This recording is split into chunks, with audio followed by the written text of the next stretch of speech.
Thank you, Mr. President. Since World War II, the United Nations Charter, the key tenets of which this council is mandated to uphold, has stood as a bulwark to the worst impulses of empires and autocrats. Earlier today, Russia's President Vladimir Putin announced that Russia will recognize as independent states the so called DPR and LPR regions, the sovereign territory of Ukraine, an area controlled by Russia's proxies since 2014. He has since announced that he will place Russian troops in these regions. He calls them peacekeepers. This is nonsense. We know what they really are. In doing so, he has put before the world a choice. We must meet the moment and we must not look away. History tells us that looking the other way in the face of such hostility will be a far more costly path.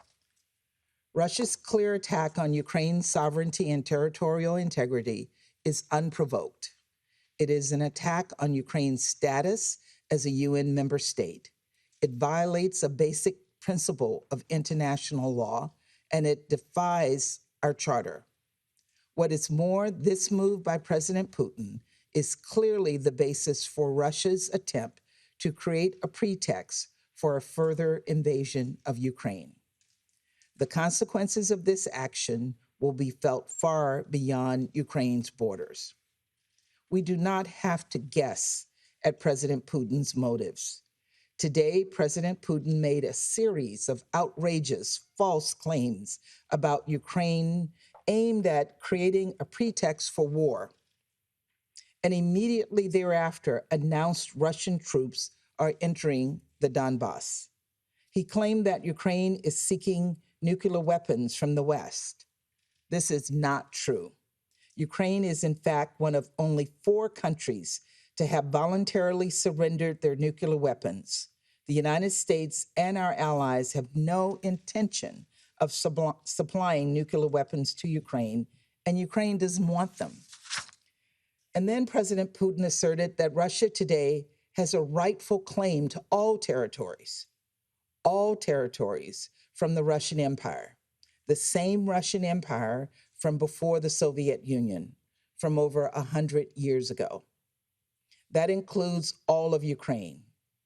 It includes Finland.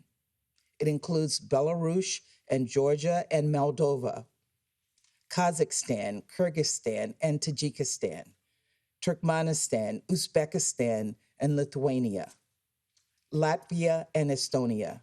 It includes parts of Poland and Turkey. In essence, Putin wants the world to travel back in time, to a time before the United Nations, to a time when empires ruled the world. But the rest of the world has moved forward. It is not 1919. It is 2022. The United Nations was founded on the principle of decolonization, not recolonization.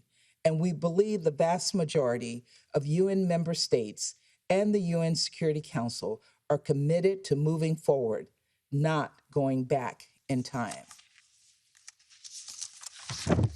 The consequences of Russia's actions will be dire across Ukraine, across Europe, and across the globe.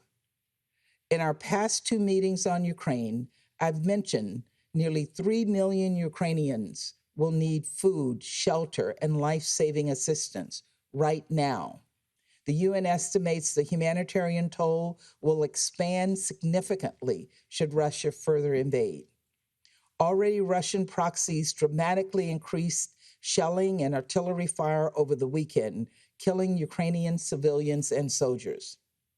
If Russia invades Ukraine even further, we will see a devastating loss of life, unimaginable suffering. Millions of displaced people will create a refugee crisis across Europe. Nevertheless, Russia has declined repeated entreaties to state its intentions before the world, including by Secretary Blinken in the Security Council last Thursday. Colleagues, President Putin is testing our international system. He is testing our resolve and seeing just how far he can push us all. He wants to demonstrate that through force, he can make a farce of the UN. We must act together in response to this crisis. Over the past few weeks, the world has heard the other 14 members of the Security Council speak with one voice, asking Russia to pursue diplomacy.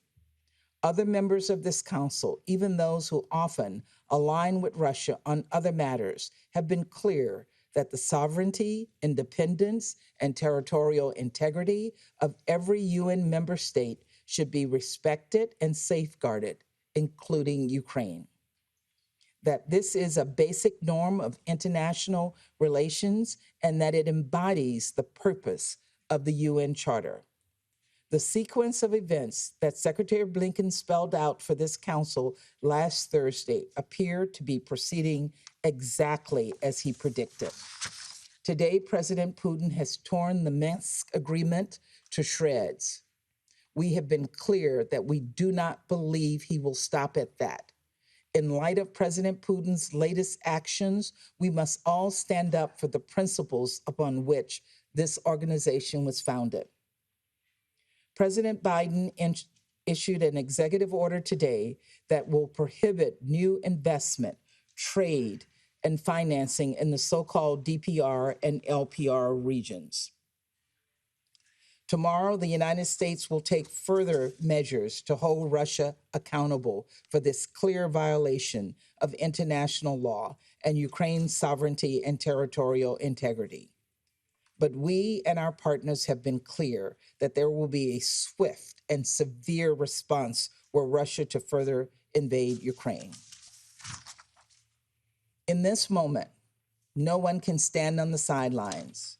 We must make it clear that an attack on Ukraine is an attack on the sovereignty of every UN member state and the UN Charter, and that it will be met with swift and severe consequences. We continue to believe that the diplomatic table is the only place where responsible nations resolve their differences. That is the only place to preserve peace. Thank you, Mr. President.